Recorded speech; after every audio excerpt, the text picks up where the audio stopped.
Welcome, everyone, to episode 95 of the Rise Up and Share Your Medicine podcast. My name is Lisa Espinosa, and I am a spiritual career coach. And I help my clients to share their unique medicine with the world. And I help them do that first and foremost by practicing self compassion because the journey of sharing your soul's medicine requires so much courage and can feel vulnerable at times. And so self compassion is the key. I am convinced after doing this now for 15 years, I really truly believe that that is non-negotiable. So I do it that way. And I also teach my clients how to share their unique medicine without hustle and overwhelm, which might seem opposite of what's needed right now in the world, right? Because if you look around, if you watch the news, if you just look around at the world, there's so much going on, right? There's so much need. And if you're here, I know that you have a prayer, an intention to share your medicine with the world, and you already are doing that.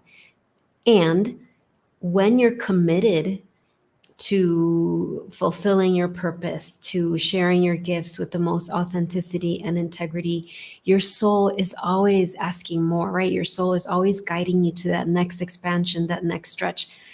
Now, logically, your intellect might let you believe then, oh my gosh, that requires hustle and overwhelm and working so hard and never stopping. But that's actually not true. That is a thought error. That is an outdated belief that actually creates so much suffering and so much pain and actually blocks you from truly sharing your medicine. So that's what I mean, where I teach my clients how to share their medicine first through self compassion and then without the hustle and the overwhelm so that they can really be tapped into what wants to flow through them to the world. So that's what I do. And I will be tomorrow. There's still time to sign up for the masterclass, How to Boldly Share Your Soul's Medicine. It is a free masterclass. I'll be going into a lot more detail, sharing 3 practices with you that you will find very useful. If you're interested, I will put the registration link in the comments. Okay. So today we're going to talk about feeling worthy of support. And this topic came about because in the last few months, as I've been having consultations with potential clients, so a consultation is a 1-hour consult that I offer for free for people who are looking for help. And in that session, I lead them a simple short meditation. I ask my clients, my potential clients, a lot of really reflective questions to be able to diagnose, okay, where are they now? Where do they want to be as far as sharing their medicine? And then what's the thing in between, right? There's a bridge from where you are to where you want to be. And what is the block, the obstacles that are there that are making it hard for them? And so as I have this consult with these potential clients, what's been interesting is this, that I've had so many consultations where after we talk and I share with them like, okay, whatever my diagnosis is, and if I feel like I can help them further, I will share the details of my coaching program. And these wonderful women, many of them were like, they really want to work with me. They really feel connected to my medicine. They absolutely believe that coaching will help them. Whatever I diagnose them with, and diagnose, obviously I'm not a physician, but diagnose from the sense of really helping them get clarity on what actually is the issue they need help with. Because a lot of times people come in thinking, well, my issue is I just don't have enough time. But then when we talk, because I have so much experience, because this is part of my medicine that I share with the world, I can identify that's actually not the issue, it's this. And I can offer a simple plan. So these potential clients are like, I totally believe it. This feels so great. I really want to work with you. Sometimes they'll even say, I feel like this is what I've been praying for. And yet, these obstacles will come up. And at first it might feel, they might say stuff like, well, money or time, but I can tell, and I'm not dismissing that. That might be an obstacle for people, of course. But with these women, I could tell it wasn't that. So I was very gently asking kind of some more questions. And what came up eventually was some version of these women saying something along the lines of, well, I kind of feel guilty, like receiving help in this way. Like, I feel like people are going to judge me, or this isn't really a serious problem. It's not like I'm having a heart attack or something, or, something along those lines. And so the conversation ended up being often was around that wound of not feeling worthy to receive help, of feeling, and this is so normal. We've all, especially as women, not only women, but especially for women, and especially for women who are drawn to helping others. Isn't that so interesting? Right? They are often the ones that people go to for help, or the ones that in the crisis can really show up with compassion or with clarity. And yet for them, receiving help, feeling worthy, either because look at the problems of the world, how could I possibly, you know indulge in something as supportive as this, right? Or like I said, maybe they do want to do it, but they're like, oh my gosh, if my family knew, they would so judge me that I spent money on coaching. That seems like such a, or you fill in the blank, so selfish. And so I started thinking about that. And as I continued talking to a lot of these women, a lot of them, as we got to the core of it, and I asked, well, if this was a loved one that you had, right? And you knew that receiving this type of support was going to help them so much, not just in sharing their medicine, but helping them in enjoying their life more and having better relationships, right? In not being as anxious or stressed out, which of course would totally help physically. They had no question, oh my gosh, of course, I totally would help my daughter or my loved one receive this help. Or I said, let's say you did have a heart attack. Let's say you had open heart surgery and your doctor was like, all right, you just had open heart surgery. This is what you need to do. Typically, most people would be like, okay, I'm going to do it, because it's a physical ailment. So our physical eyes can see it. So then not only does it give you permission, but also other people see it, right? It's very tangible. Like, oh, we understand why you're slowing down. We understand why you're getting help, because you just had open heart surgery. So as we untangle that, some of these potential clients were, still decided not to move forward. And I totally honor that. Other clients were like, I really, really want to do this, and took that leap of faith, and we're working together now, and it's such a wonderful journey that we're having together. But it really led me to reflect back on how common this is, not just in consults, but I remember having conversations, right, with clients, or even not clients, just in conversation. I remember a couple in particular, one woman who was a nurse working very, very, very, very, very, very, very hard, and really needed support, right? Really needed support in being able to say no when she needed to say no, and say yes when she needed to say yes. And more importantly, knowing the difference, because sometimes we don't even know. An opportunity comes and our mind can be so muddied, or we have so many outdated beliefs, like, wait, I don't want to hurt people's feelings. Like, wait, I think I am supposed to do that. That sometimes we literally initially don't even know, is this a no or is this a yes, right? That's something I help my clients with often. Not that I give them the answer. I don't know if it's a no or a yes, but I help them tap into their soul to know, like, oh, wait, actually, this is a no. So anyway, this woman who was a nurse, so hardworking, helped so many people, but she was burned out.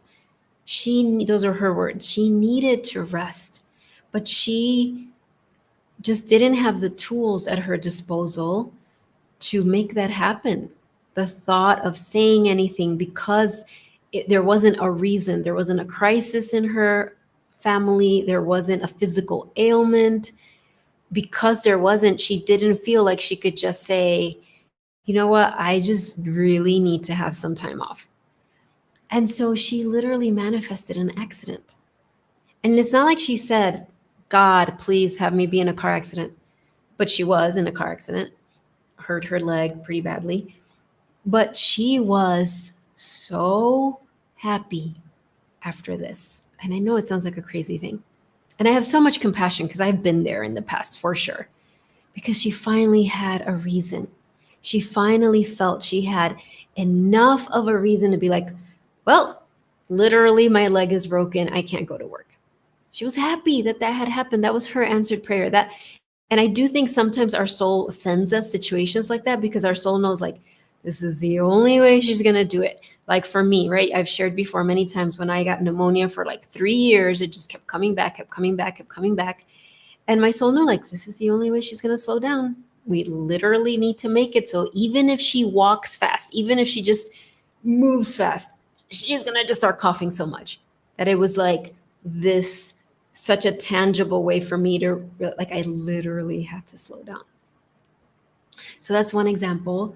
I also have had conversations with women who had had a cancer diagnosis, which is of course a very serious thing. And through the cancer diagnosis, they really committed to their healing, really committed to their journey, really put themselves first finally, and, absolutely healed this illness, recovered fully. But then when they were fully recovered, this is kind of at the point where I came in, they were starting to get anxious and nervous because they were like, oh no, now I don't have permission to take care of myself anymore. Now I don't have permission to carve out time for myself anymore. And I'm not suggesting in any way that they wanted to have cancer but that is just to show how deep the wound of feeling that we either aren't worthy of help or we have to be suffering so badly to get help, to prioritize that, like how much pain it creates. It often happens when women are pregnant as well, right? That they're pregnant, not for every woman, but for a lot of women when they're pregnant, it's like, oh, I have a baby growing inside of me. It's another life. I must take care of myself so well because I'm taking care of the baby. So a lot of times that'll be a time where women will be like, okay, I can put myself first. I need to make sure I rest and I eat the right food and da da da da. So I'm sharing all of this not to convince you to get coaching or whatever. It's your support will be whatever it needs to be, but to really start to bring this out to the light and to ask yourself, as I'm asking myself as well, where are you possibly holding back from receiving the support you need? It might be professional support. It might be interpersonal support, asking a friend for support. It might be you supporting yourself, right? Recognizing I need to say no to a couple of things so I have more time for myself, right? I need to sign up for this creative class that I really want to take. And knowing that those desires of your heart are intricately connected to your soul's medicine. So for me, it's yoga. That's one example. It might not be your example, but now that I'm so blessed and my soul rearranged my life so drastically, right? That I'm here in Mexico now. You might have seen my post on social media, kind of shared like pictures right from last year. Yesterday was our year anniversary. Wait, not yesterday, Monday. The 22nd of July, whenever you're watching this, so you know. And now that I live walking distance from my yoga studio, it was still amazing to me how easy it was for me to not commit to it. Like, oh no, at first I got to do this. There were so many things that every week could come up. And then finally being like, wait a minute. I've been praying for 20 years, 15 years, 13 years, not 20, but 15, to be able to have a yoga studio close by to my house. I wasn't even thinking walking distance. I was just thinking like a 20-minute drive, like that I would have been thrilled. But now I literally can walk to one. And still it was because I was feeling, relatively good, and I have my meditation practice here at home, and there were just all these other things coming up, I had to really, my soul had to send me a lot of messages of like, oh, this is priority for me. Like this going to a class, a yoga class is not just for my body and my mind and all of those amazing things, my joints, all of that. It literally creates space inside of me for me to listen to my soul more clearly and for me to be able to help my clients, my students more deeply. So, whatever is in your heart, whatever desire is in your heart that perhaps you're feeling, oh, it's selfish or it's not important enough, I really invite you to be very curious and courageous and ask your soul. And in fact, we'll go inside and do that and ask, okay, beautiful soul, what is it? Where am I needing more help, more support? It might be, like I said, a class, it might be a coach, it might be a therapist, it might be just rearranging your schedule, right? It might be changes in your food, it might be, releasing certain relationships. I mean, there's all sorts of things. Know that your soul's going to guide you step by little steps. So don't get overwhelmed. Sometimes I know when I've worked with so many people, and I know that sometimes you're like, oh my gosh, I don't even know if I want to ask my soul. What if my soul says, it's time for you to break up with that person? And you're like, I'm not ready. Well, your soul's never going to guide you to do something you're not ready for. Right. So your soul will start with the little steps, right? Before, perfect example again, yoga, but like back when I was a middle school teacher, right? I taught 7th grade in the Chicago public schools. Yay Chicago, yay public schools, yay teachers. And when I did the last year, maybe the year before my last year, before I left that career, my guidance had been to start meditating, start doing yoga, and it still took courage, right? It took courage and commitment to wake up early in the morning and meditate. It took definitely a lot of commitment to drive to the yoga studio that I really connected with. It was so far from me, like far. It was a big chunk of my time, but I was so guided. I knew, okay, this is where I'm supposed to go. So it was a year of all of that before the moment in my classroom teaching reading, right? Reading a reading class and having that moment that some of you might have heard me talk about, where I kind of had an out of body experience where I heard my soul clearly say, your time here is done. My soul didn't start with that message. It would have freaked me out. Like, so my soul started with, well, lots of things, read this book, go take a walk, go, try meditation, go to this yoga class. The first yoga classes I went to were a little closer to me, still far, right? There were all these little steps that were a stretch, but I could do. If the first time I started tapping into my soul said, all right, it's time for you to leave your established career as a middle school teacher, I would have been like, no way, you're crazy. What am I going to do? What? I don't even understand this. But by the time I heard it, I was ready to hear it. It still scared me, but I was ready to take it seriously and be like, okay, guide me. So what is this going to look like, right? To be open. So same for you. If the thought of like even making space for your desires, because that's what that message came from. As much as I loved being a 7th grade teacher, and I'm so grateful for those years that I taught middle school, I was at the point in that career where I was spinning. I was feeling restless, I was feeling exhausted, but I was also feeling like this sense of there's something more, but I don't think I had even the awareness to ask myself that question. I was obviously nowhere near retirement age. So sometimes we're scared to just even know what it is we desire, to even like face like, oh, this is what I want. I want more time. Or this is what I want. I want, I need more creative expression in my life. Or, I mean, whatever. One of my teachers, I love how she says it. I think it's something like, whatever is desired by you is destined for you, which I love. And of course, coming from your soul, right? Our ego can have a lot of wants that might be useful, might not. But when it's truly coming from your soul, when it's a heart's desire, then it is destined for you. And then you deserve the help and the support that will allow for that to happen with the most ease and efficiency. It is ultimately the most selfless thing you can do, because when you align with your soul, as I said earlier, what happens? You literally, that medicine that is flowing through you from your soul can flow out into the world so much more deeply. So that's the really important thing to understand, that it's like, as you give yourself permission, not that you need it, but sometimes we hold that from ourselves, to get the help you need, to claim the time you need, you actually become a wider channel for miracles to flow through you to others. Okay?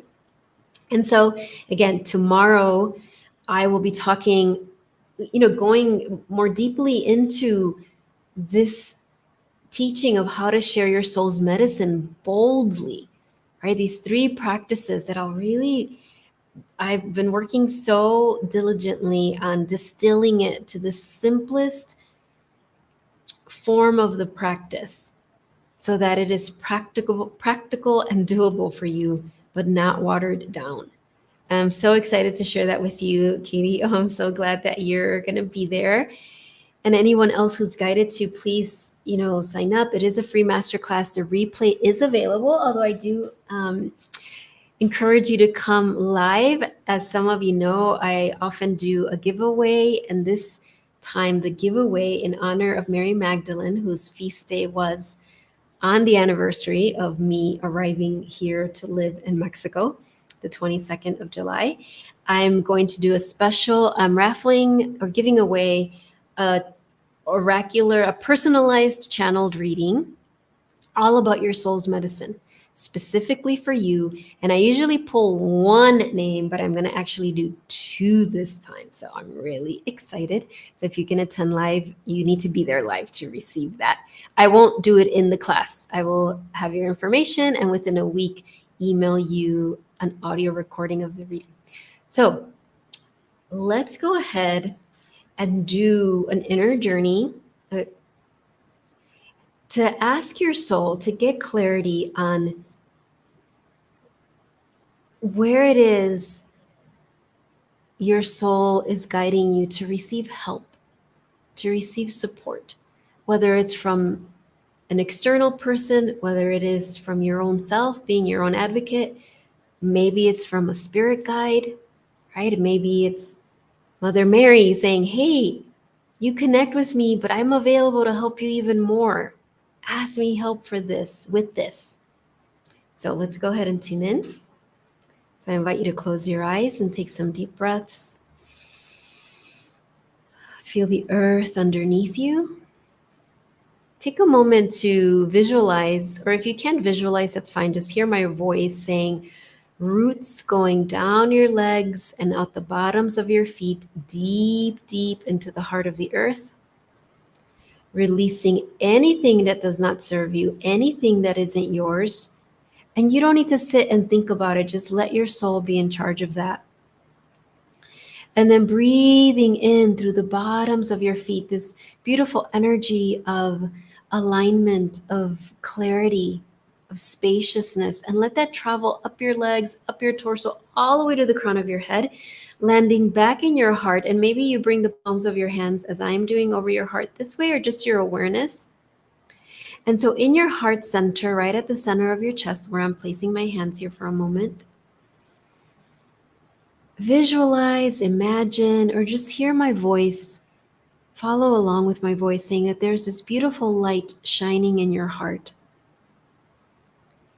And this light, as you pay attention to it, it's so interesting. It starts to grow and expand.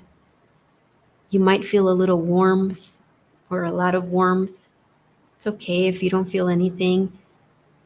But know that this light that in this moment is representing your soul is starting to expand and fill not only your chest, but your whole body is starting to become illuminated from within. And as that light fills you up, and it's the light of your soul, it starts to radiate out. And really, like the Guadalupe statue behind me, Our Lady of Guadalupe, see those rays of light coming out of her, is the same. Rays of light are now emanating out of you.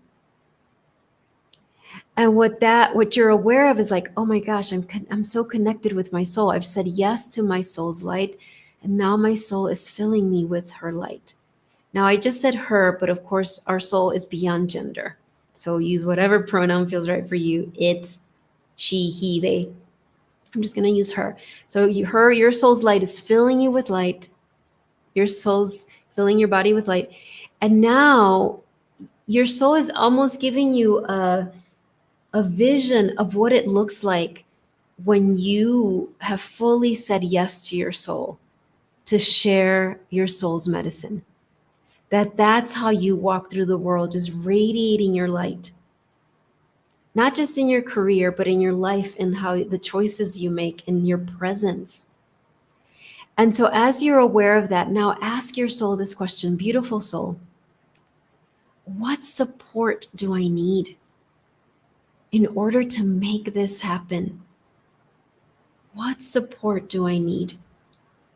What area of my life do I need help with right now? What heart's desire do I have that I need help with?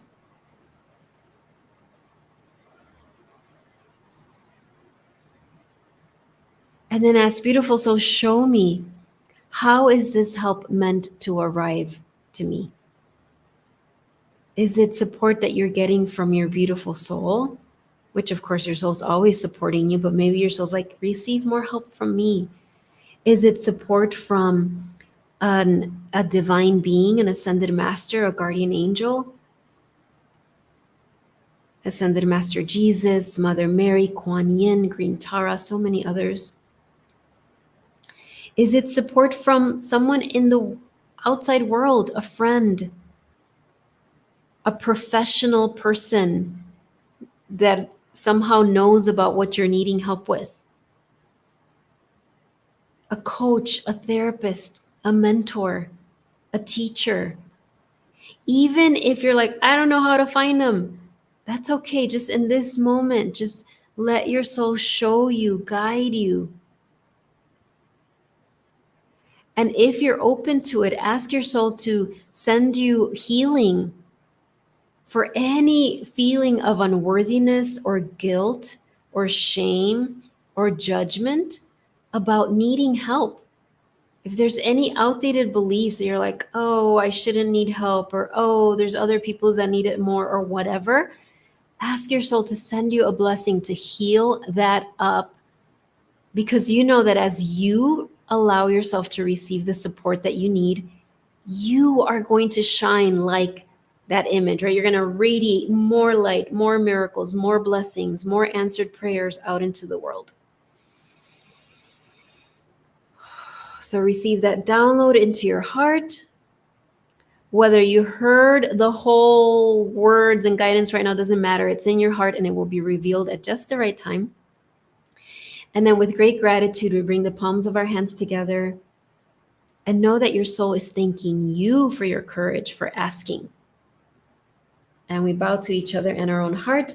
We end this inner journey with a namaste. Namaste.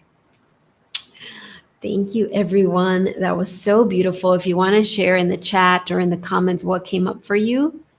I didn't hear any specifics in this moment, but I was just so aware that image that came right of us. And I hadn't planned that, but of course, Guadalupe is right there, but just radiating that light out and really seeing like, oh my gosh, as we allow ourselves to receive help, receive support, we can radiate that light out. And speaking of that, if you're like, oh my gosh, I want to receive help, and you're guided to schedule a breakthrough consultation with me, it's a free 1-hour consult. I would love to talk to you. I just looked at the link and I'll put it on on the description. I think I have one spot right now open, but I'm going to open a couple more spots for for next week and the next couple of weeks leading up to a trip then I'm going to take in the second half of August. So I'll be out of town then. I'll share more of that at a later date. But if you're interested, please do not hesitate. And you can even email me, or if you follow me on Instagram, direct message me. If you see the spot and you're like, oh, that doesn't work for me, but I really want to schedule this, don't be afraid. Don't hold back to reach out. Okay, so I'm going to pull a card. Thank you, Katie and Roxana. I'm going to pull a card. This is from one of my favorite new decks. I've shared it here before, Wild Woman Rising, which, by the way, tomorrow in the masterclass, I know I'm going to do those giveaways, but I'm also going to pull cards for the group, not individual, but for the whole group. Probably from this deck will be one. But all right, so let's see what message is coming to you from your soul in regards to this, right? And you receiving support. It's like a follow-up message. This is going to be for everybody watching live, everybody watching the replay.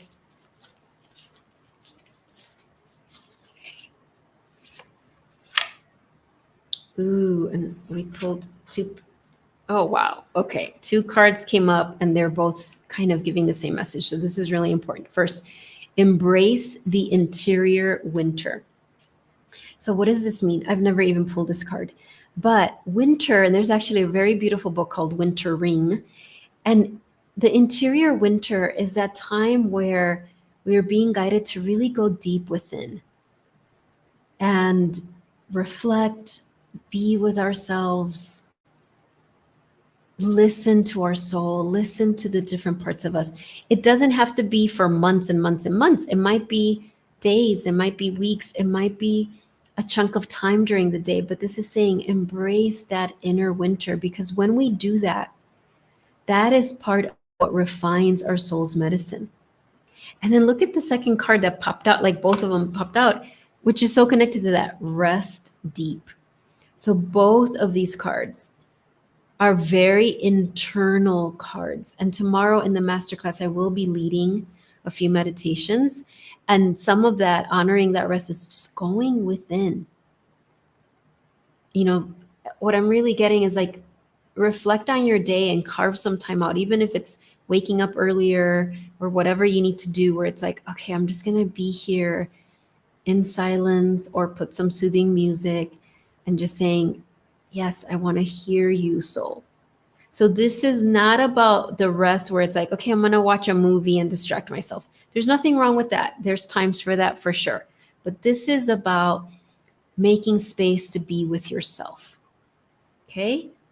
All right, my dears, thank you so much. Those of you who are here live and those of you who are watching the replay, I'm so excited. And I will put the link to my newsletter. If you do not receive my newsletter, that is the best way to receive resources and tips and all the upcoming news. All right, bye everyone.